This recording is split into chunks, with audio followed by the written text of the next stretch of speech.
Hey, shop gals and guys out there. Thank you so much for joining me, your host, Amani K. Brown, the tattoo priestess and brand maven, for another episode of Shop Gal Diaries. Before we dig into this particular episode, I want to invite you to head over to Shop Gal Diaries on Substack and subscribe there, where we'll engage more. The community is there. We'll have lives. That's where the clubhouse is. That's just where the club is. So that you know, if you are new to Shop Gal Diaries, we explore um, creativity, craft, and cultural stewardship rooted in Black tattoo culture. So while it is in Black tattoo culture, we also explore entrepreneurship and what all of those things look like the nice little intersection of of of um of Black tattoo culture and entrepreneurship, but in that being able to uncover and discover creativity, craft, and cultural stewardship. That helps beyond tattoos. So you don't have to get tattooed. You don't have to wish to get tattooed. You don't have to pray to get tattooed. You don't have to tell me about how much you don't like tattoos to be able to engage with our content, with the stories, and with the experiences that are shared there, the think pieces and the cultural philosophy. So don't count yourself out just because it says tattoo. Tattoo is not all bad. In fact, you might discover that through Shop Gal Diaries that tattoo is a lot more cultural than what you've been programmed to believe. So I invite you to come along on these journeys with these stories, with these philosophies, with these creative think pieces. Until then, go subscribe and let's dig in to today's podcast. All right, I'll see you there. Circumstances tell them that it can't be done. If you think you can do it, you can. Hey, hey, creative cult. Welcome back to Shop Gal Diaries. I know it has been a minute. Um, I'm starting to be a bit more intentional with these conversations and podcasts as I work on my second book, and reintroduce you guys to my first book, which is a self-published memoir called Shop Gal, the memoir. And it is actually about my journey as a multi-passionate creative, specifically as I journey to tattoo and how all the culmination of experiences led me to tattoo and tattoo led me to and through my own personal development and healing. Like this era of Imani is definitely owed to tattoo. So I've been thinking about some questions, some conversations, just some things in general. And this conversation is about carrying the weight and remembering the ritual. This conversation is inspired by me being literally like fresh off the plane from Nigeria. I went for my Oshun initiation, and in that, there have been a lot of just reflections about the breadcrumbs I followed to get here. So I'm just going to go through some of these trains of thoughts. And if you need to read them, if you want to read them, they are in my blog on Substack. So you can read along, you can just listen, all that good stuff. You can look at my face because I'm cute, all that good stuff. But in that, I would also encourage you to check out Shop Gal the Memoir, especially if this touches you in any way. But freshman year nearly broke me. Homesickness, being the youngest of four and the only girl, expectations pile high, great slipping, depression pulling me towards self-harm.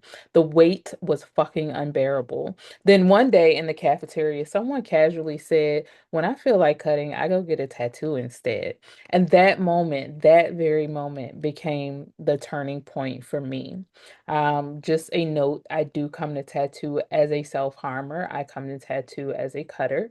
And that is from my initial freshman year in college. Like literally, that's why that piece is about how freshman year almost broke me. I got diagnosed, I was misdiagnosed with seasonal depression, and then I was re-diagnosed with BP2, bipolar 2.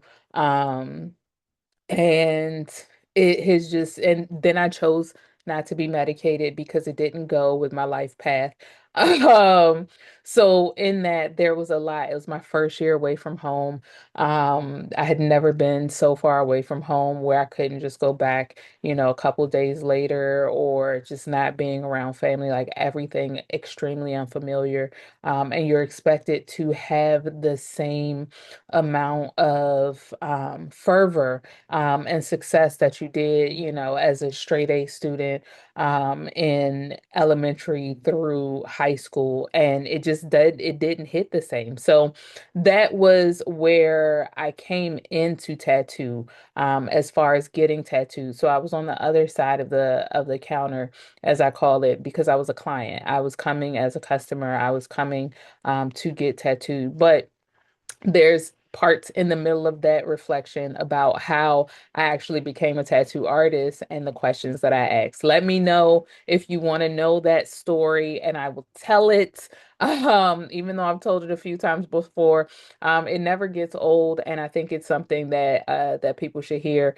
So let me know if you want to know that midpoint to how I get to tattoo on the other side of the counter from being a client to being a practitioner. But tattoos is ritual. It's no secret. I came to tattoo as a self-harmer, but the very thing that held me down became the key to my purpose, literally a major key. Tattoo became my divine ritual, my way of transmuting pain into art, burden into ceremony. Every scar became a symbol, every line a prayer, every design a lifeline. Tattoo taught me that what the seemingly burdensome things of Ten Wands always reminds me. Sometimes the burden doesn't disappear. It's weird, it's off-putting, it's inconvenient, but it's also divine. It is just for you, for your own universe. But it's up to you to choose how you actually carry the weight of it. And then in the synopsis on Substack, I do give the definition of divine because I think in a lot of these things, we don't take time to dive into the etymology of words and what they actually mean, right? So while divine can also feel like a burden in some respects, things that are divine are always just for you. Like everything comes in divine timing. We say divine all the time, but I don't think we really hone in on what these words mean. So, divine as an adjective is relating to or proceeding directly from God. As a noun, it is the providence or God, and as a verb, is to discover by intuition or insight. It is to infer. And to infer about tattoo for me was clearly a life changer. I do believe it is a providence. It is a providence or God, a deity, if you will, and not in the way of it is its own deity, but it carries a particular energy that may be related to a specific deity. In my case, specifically Oshun, because she is the goddess of beautification, right? Of divine femininity, of she braids hair and she makes clothes and she makes people, her work is in beautification of people's spirits. And that's where my work has led me. Adjective of relating to, proceeding to, or being directly from God. Proceeding directly from God. And I always say that tattoo was given to me from the ancestors. The ancestors are of my gods, they are of my deities. And with that, I don't think there was any happenstance to how casually my friend was literally just like, when I go, when I want to cut, I go get a tattoo.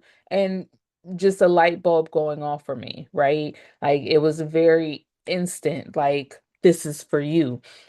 So yeah, I do believe it came directly from God through my ancestors to let me know, your healing's around the corner. Like it's accessible. You don't have to sign on for things that your spirit and your Ori are just not with the shits for, you don't trust for any reason. And being able to go from there. Where I come from, and part of how I carry it comes from where I come from. I'm from DC, old DC, the DC that never called itself the DMV, not the shiny city center, but the DC area. Yes, we really say area. Where the metro stopped at Union Station, Rhode Island Avenue, New York Avenue, and not Noma, because what the fuck is north of Massachusetts Ave? Where Young, Joe, Mo, and Slim were words of endearment. Haynes Point, DC, where giant hands reached out of the sand, kids climbed towards the sky to escape the broken bottles and crack valves scattered from the X2 line of H Street, which the X2 ain't even there no more because Metro did this whole ass overhaul, and now all of the beloved lines that we use to navigate DC are fucking gone. That's a whole other rant. DC, where go-go is the heartbeat of Chocolate City Soul, where the Capitol Dome is always in sight but out of reach to the homeless population whose dreams have died on its marble steps. I am forever Ivy City, DC, to be exact about where I come from. I am a part of that population whose dreams were supposed to die on the marble steps. Hey, Shop Gals, just a pause for the cause. I trust that you have already subscribed. If you have not subscribed, please go to ImaniKBrown.com and subscribe to our Substack. So, Shop Gal Diaries is on Substack, and the absolute easiest way to get there is by using my actual name, Imani, Imanik, like craft, craft cheese, and brown like the color. So, ImaniKBrown.com. Please get there. Please become a part of the community so that we can engage more, so that we can build deeper relationship and have deeper conversations. If you are already subscribed, today is the day that I'm going to invite you to become a paid subscriber because we're going to be intentionally building this community um, in a way that I hadn't planned to. It wasn't on my bingo card. Um, but it is necessary if we want to have these conversations. You becoming a paid subscriber helps to support this podcast and to support the work that I do, and to support the community. It also supports more than anything my nonprofit, Black Tattoo Anthology. So not only would you be supporting the podcast and my work, you will be supporting another young emerging Black tattoo artist. So get there. Again, it's ImaniKBrown.com. Subscribe to the Substack. And if you have already subscribed, become a paid subscriber. If you are new to the Substack, subscribe and then become a paid subscriber. And I'll meet you on the other side. Let's get back to it. Steps. So from DC to the world, but damn, life is good. From not thinking I'd see past 20, from not knowing if I'd ever make it out the hood, to passport stamps taking me from DC to Japan to Nigeria. Shit I could never even dream of or make up. And I talk about this all the time that when you are devoted to something, when you devote to yourself, when you devote to your craft, I talk about this in apprenticeships. When you devote to yourself and you devote to your craft, all the doors that you never imagined will open up. I never imagined that I would make it to Japan. I never imagined I would make it to Nigeria. I never imagined I'd make it out the fucking hood past 18. Okay. So just being able to go to college and have that mudslide was even a privilege for me. Discovering tattoo as a healing tool when I was at the peak of self-harm was a divine gift from the ancestors. What I didn't know is how far tattoo would carry me. If you head up my Substack, um, you can actually see a snapshot of pictures from my Oshun initiation, and there's also um, highlights of where you can explore my Oshun initiation and my first Nigeria experience where I was in Oshogbo. Um, so you can click through to Substack to the actual text part of this vlog and you can check it out and go from there. And my Itai says my priesthood will take me farther. Well, damn, Oshun Egbemio. Egbemio means carry me because I'm down for the ride. This journey is, dare I say it, divine. Hunger, memory, and ancestral calling. The hunger I carried in college, the hunger I once mistook for self-destruction. In truth, it was actually ancestral memory. It wasn't just the urge to tattoo. It wasn't just the urge. It was the urge to remember, to reconnect with the ritual inside the work. The ritual. is the actual work. It's like doing inner work. The ritual is the work, not the pretty picture that you see after. The ritual is the work when it comes to tattoos. So to know what my hands already knew, but what colonization interrupted in my lineage. That hunger guided me to Oshun.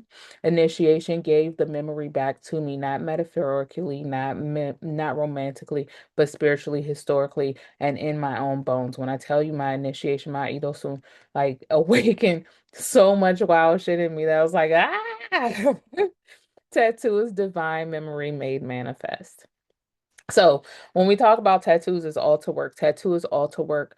Beauty is divine. Ink is a map of survival and return. I was never meant to separate my spirituality from my tattoo. The industry may push trend, ego, and consumption, but our traditions have always, always, always centered community healing and rite of passage. This is a note to the fact that for the longest time, when we talk about like weird to wealth, right? Um, the weird thing about tattoo for me was seeing all of these esoterical gifts come up, all of a sudden, people's ancestors are talking to me and I'm able to do ancestor veneration. Uh I'm able to do, a type of mediumship within that space. Being able to zone out. I used to say I just zone out and whatever came, came. But being able to divine, do tattoo divination, work with sigils and do more of like hoodoo work through tattoo. All of these things were things that I was scared to actually tell people I did because I thought that they would find it strange. So I kept trying to separate spirituality from tattoo as opposed to seeing them as my whole self. Paul Robeson says that he makes no separation between his work as an artist and his work as a human. And I think that that is very much the same idea in this, that I should not make any separation between myself, the spiritualist and spiritual practitioner, and myself as a tattoo artist. There's a reason why the title tattoo priestess was given to me, was gifted to me. Um, and that is because at the end of the day, tattoo is a medium for me, right? It is an art form like anything else. And art forms are what you can use as tools to converse with God, right? So tattoo is a mediumship art form for me. And then on top of that, you got spirituality happening on the other side where I'm able to help people heal the same way I use tattoo to help myself heal. I can use it to help other people heal as well. What the fuck? But I was so scared. Like I was like, I'm gonna spook people out, and I kept shuddering the part of spirituality and tattoo. A lot of people still don't buy into the idea of that. And tattoo is still very much a pop culture fad. Tattoo was so much deeper, so much more intentional back then. Even the ugliest fucking tattoos, and they weren't ugly because it was just poor craftsmanship. It just wasn't as polished or refined. And I wouldn't even say it's ugly. It's things that in Western world we would look at and be like, well, that wasn't good execution, X, Y, and Z. Sometimes the execution is not the key. Sometimes it's giving people the mark that they need so that they have timeless medicine and actually heal. So what does this do for me? We're talking about my initiation. Again, I told you I'm straight off the plane from Nigeria. Um, all literally last month. So with that, what does this do for me?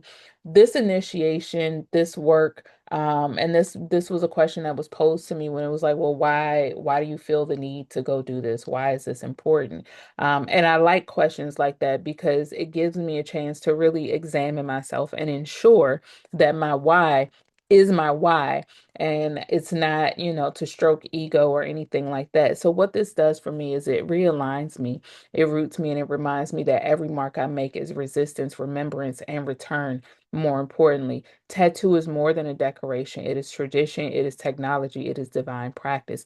And we're bringing it home because I want to see more people, especially diasporic people, reconnect with tattoo in a way that is decolonized and undemonized or de-demonized, whichever one is a word, and restored to its rightful place as a tool for communication, identification, and healing. So yeah, I'm definitely I am definitely excited about this new turn in life, about this walk, and about everything to come. You will be able to check out Shop Gal Diaries weekly, and in Shop Gal Diaries, we will be having more talks, more discussion about tradition, and looking at Black tattoo culture, and even entrepreneurship from an Shay or traditional aspect. We will explore creativity, we will explore craft, and we will explore culture, right? Cultural stewardship in those realms. So I can't wait to talk more. If you feel so inclined, please leave me comments. Please, tap in. Please, subscribe to my Substack and consider becoming a paid subscriber to unlock more as I go into this work for the Cultural Stewardship Playbook because it's going to be fire. If you want, it's a strong if. It's more of like not a suggestion, it's a let's connect. um you can grab a book, you can grab a copy of my book Shop Gal. I do have ebook and collector's hard copies available. You can grab those at $47 to $75. You can enroll in my mentorship, Weird to Wealth Brand Accelerator, where I am helping with a 6-week experience for you to build your brand, for you to build your brand from weird to wealth. So those things that seem like they don't make sense, those things that, just kind of like shrink within you, you don't shrink them. You learn how to put them together so that you can present them confidently to the world. Because I don't want to see anybody else go through that. Um, and last but not least, of course, I am a working tattoo artist, so you can always get on my tattoo books.